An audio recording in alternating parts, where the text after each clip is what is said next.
Bitcoin is retesting the 2-month-long downtrending diagonal weekly resistance.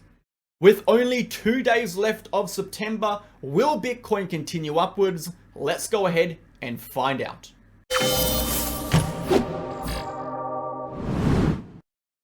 Okay guys, welcome back to the channel. Thank you for tuning in. I hope you're all having a fantastic day today. In today's video, we're going to be discussing Bitcoin's current price action retesting this 2-month-long diagonal downtrending resistance. Will Bitcoin break upwards and continue into an uptrend, or are we going to see a rejection from this diagonal resistance? We're going to be talking about that in today's video. Furthermore, we're going to be going over the monthly candle close, discussing the relevance and importance of it, and of course discussing the upcoming short-term price action and economic data. Before we get into it, smash that like button, hit the comment button, and subscribe to the channel. We post daily videos for Bitcoin focusing on the facts, the data, the technical and structural information, and the relevant economic events. No hype, no BS, no emotion, pure raw TA. If that is the kind of content you are interested in, join us on Telegram. It is the third link down below. You will get access to charts, updates, videos, educational posts, news events, and everything you need to stay in the loop of cryptocurrency with Bitcoin and of course the relevant economic news. If you are interested in joining our VIP group, we have a VIP sale at the moment, 10 to 30% off select memberships, and of course you'll get access to 2 channels. Our main VIP channel where we post our trade signals, and of course our group chats, our general chat, trading chat, education chat, news chat, video chat, trade setup chat, and of course help chat. If you're interested in joining that, go ahead and contact me via this message. Let's get into the video guys, starting on the market data. How are we looking? 24-hour volume is up 9.58%, sitting at a total of 73 billion. So not really too low, not really too high. 24-hour liquidations are down 17% from yesterday, sitting at a total of 74 million. As for September, we are currently up 4.13%, marking one of the most bullish Septembers we have seen in over 13 years. Of course, September historically is quite a bearish month, and the data does still say there's a 76.5% chance Bitcoin is going to close out red. However, with only 2 days remaining, the probabilities of that are starting to dwindle. We're looking at a likely green close. We'll talk about that later in today's video. Moving to October, we can notice October, on the other hand, is historically a bullish month for Bitcoin. Actually, one of the most bullish months of the year for cryptocurrency. So it'll be very interesting to see how that plays out in this upcoming month. We'll discuss that again, maybe in the next video.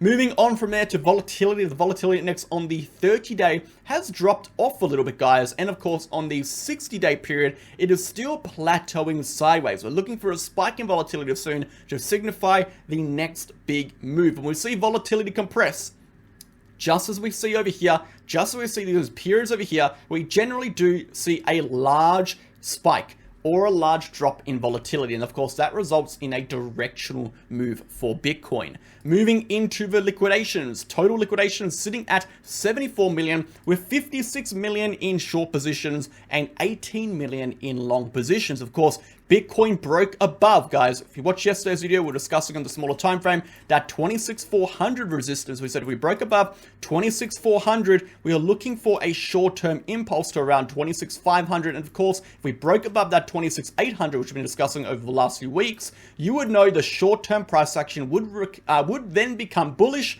targeting that downtrending diagonal resistance, which is exactly what actually did occur. So we did see a lot of shorts actually liquidate on that rally upwards. But again, if you've been paying attention to the channel, you would know when resistance breaks and we have positive momentum, we have positive volume, which we did, that is when we can validate that breakout and we expect to move to the next level of resistance. In this instance, that was that weekly downtrending diagonal. Moving over to the DXY, the DXY did see a short-term pullback yesterday. Again, nothing too significant. We did see some short-term relief in cryptocurrency as a result, and we also did see some short-term relief on the stock market as a result, but again, nothing all that significant. If we really zoom out on these charts, it is still not looking looking particularly good for Bitcoin while we remain underneath this diagonal, and it's obviously not looking very good for the stock market if we do drop any lower. We'll be discussing this in just a moment.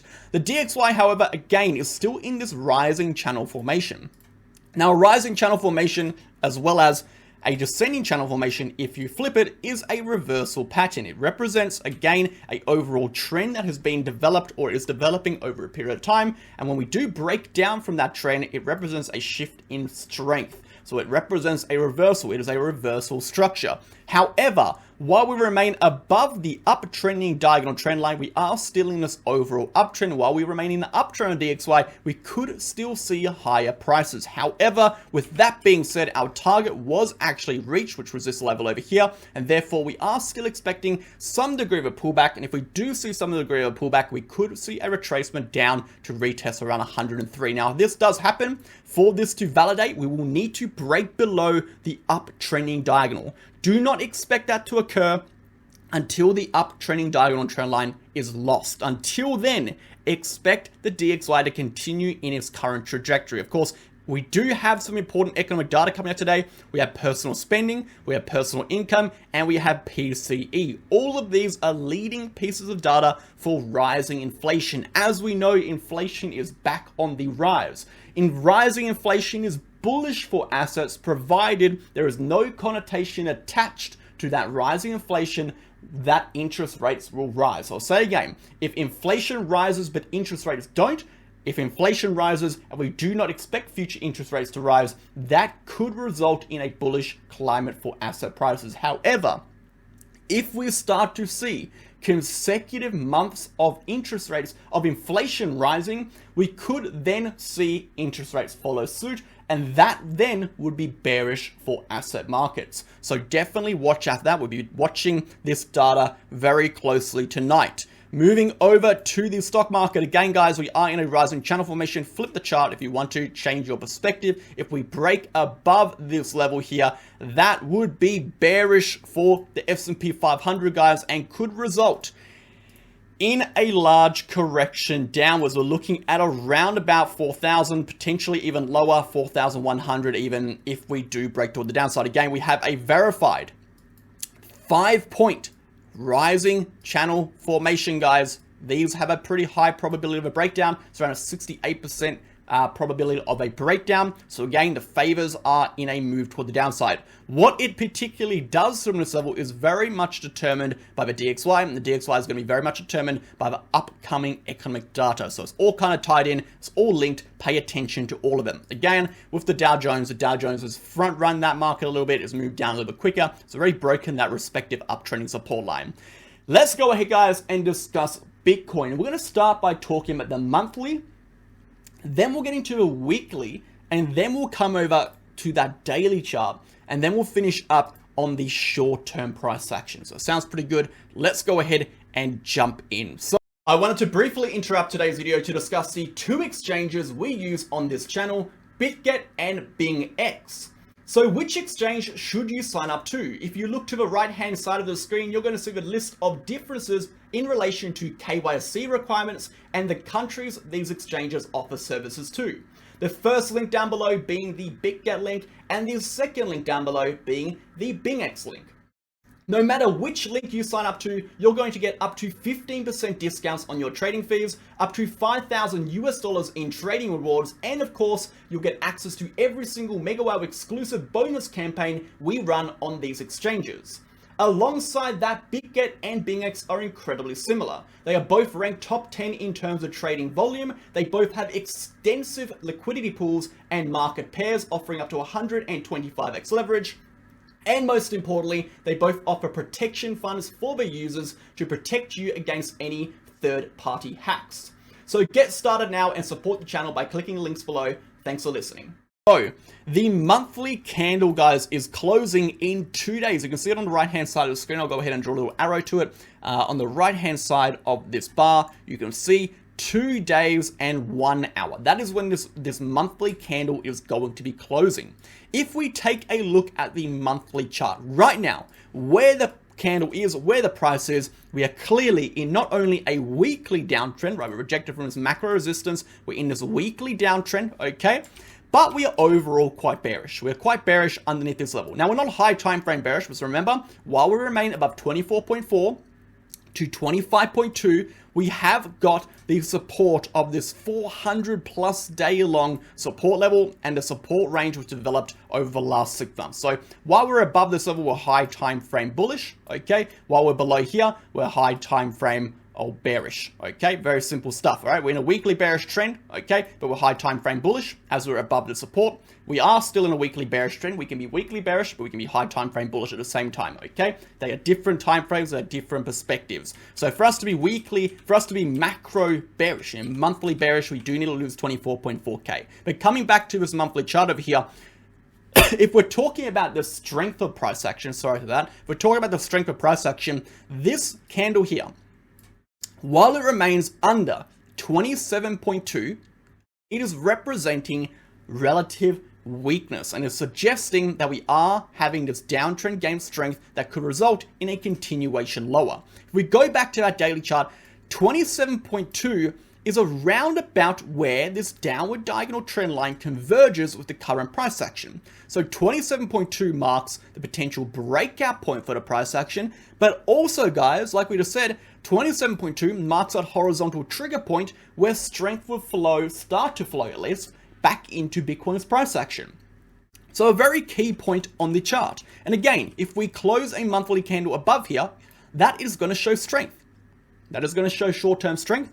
That is going to show off gain. The weekly trend is flipping bullish, and that could metastasize into some high time frame strength and actually push the price back above, marking this as nothing more than deviation below a neckline. However, if we close below 27.2, then we validate this as a point of resistance, okay? And that could push the prices down even lower. So 2 days remaining, actually quite an important time to be watching the charts. I wouldn't be front running anything. I'll be very much just paying attention to it.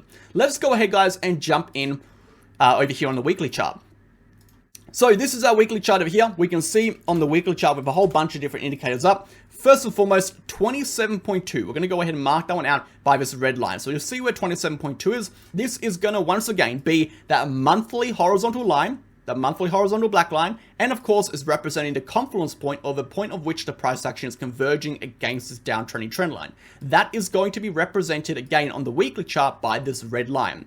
As you can see, if we take a look at the current price action, according to our technicals, we are in a weekly downtrend. We have been in a weekly downtrend ever since we lost the Gaussian channel upper band, which was around about 28K. If you look back on the chart over here, we were in a monthly uptrend, a weekly uptrend, sorry, a high time frame uptrend over here. We lost that trend line. We broke below this trend line. That is when we entered this downtrend according to this structure. If we look at this structure over here, we developed this weekly downtrend at this point here, continuing lower, now retesting that level of resistance.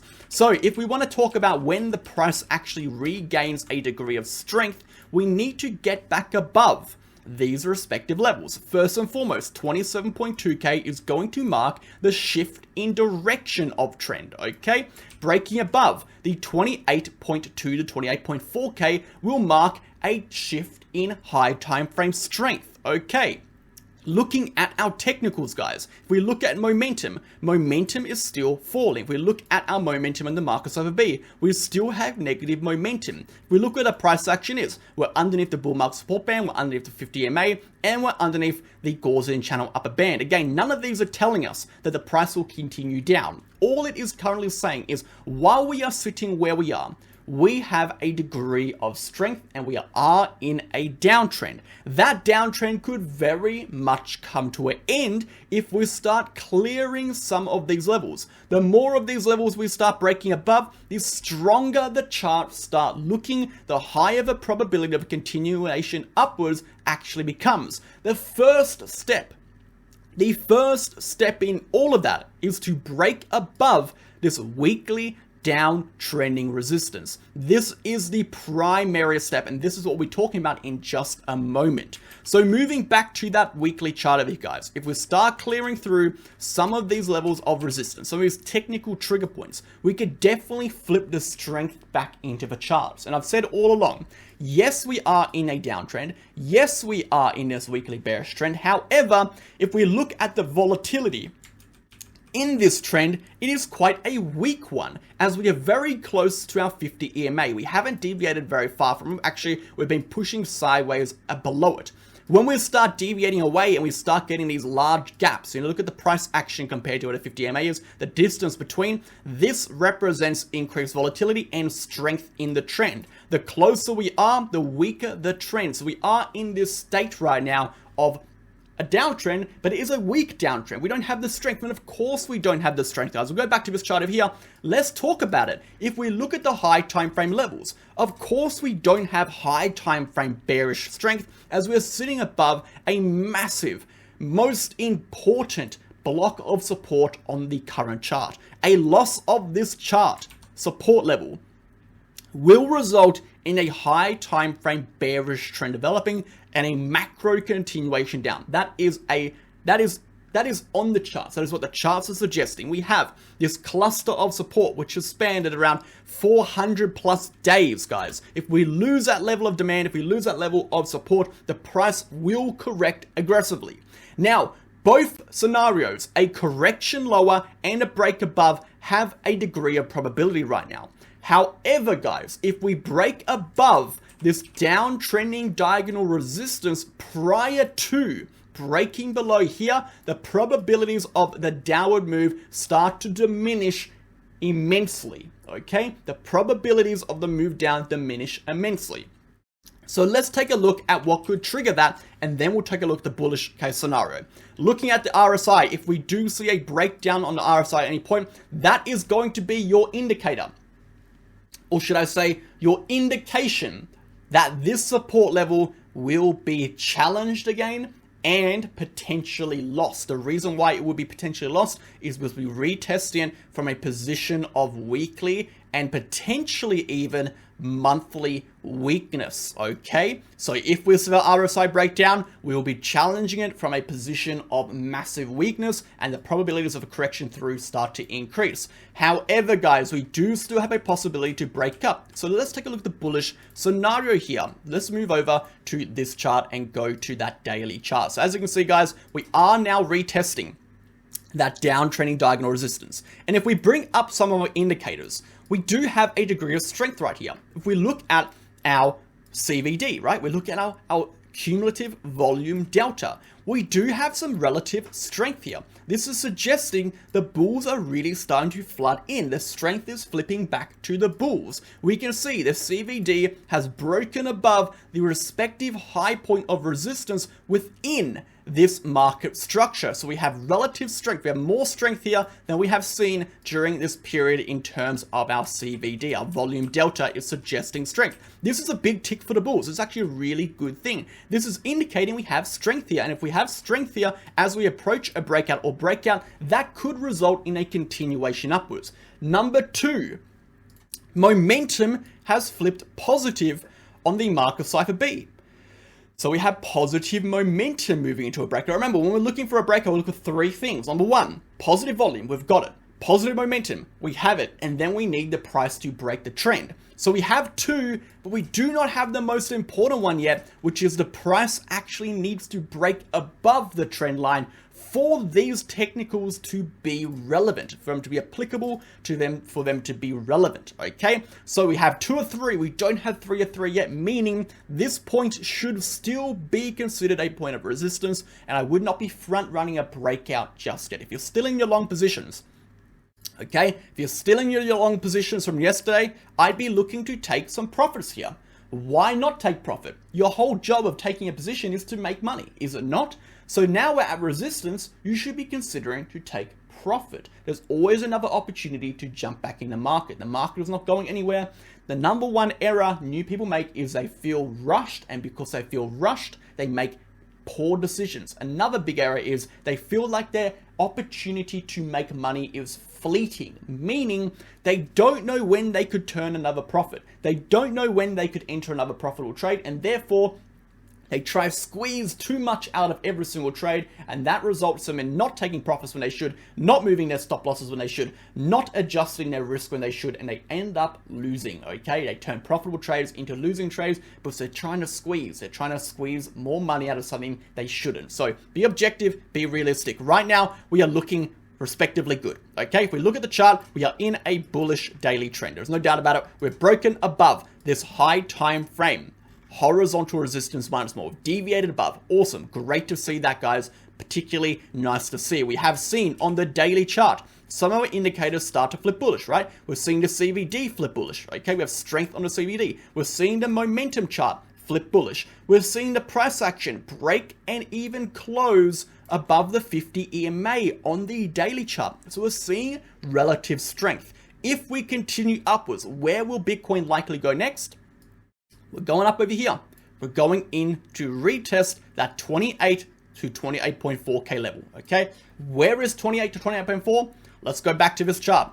28 to 28.4 is going to be the Gaussian channel upper band. Remember, if we break above that level, that is when we have high time frame strength. Therefore, applying to this chart over here, if we break above this level, we enter a high time frame uptrend right over here above this point of resistance. So on the short term, guys, we are looking relatively good on the high time frame. We do have this weakness. It could be fleeting. We could be seeing some strength push in. The price action likely could continue upwards. We do have the data to suggest we have some strength over here. However, you always need to remain objective. When we're at resistance, if you're in longs, even if you take some profit out, even if you move your stop loss down up a little bit, manage some risk over here, because if we break out, we can always take new positions, okay? Be realistic, be objective, and of course, be true to yourself. Thanks for watching. I hope you have a fantastic day.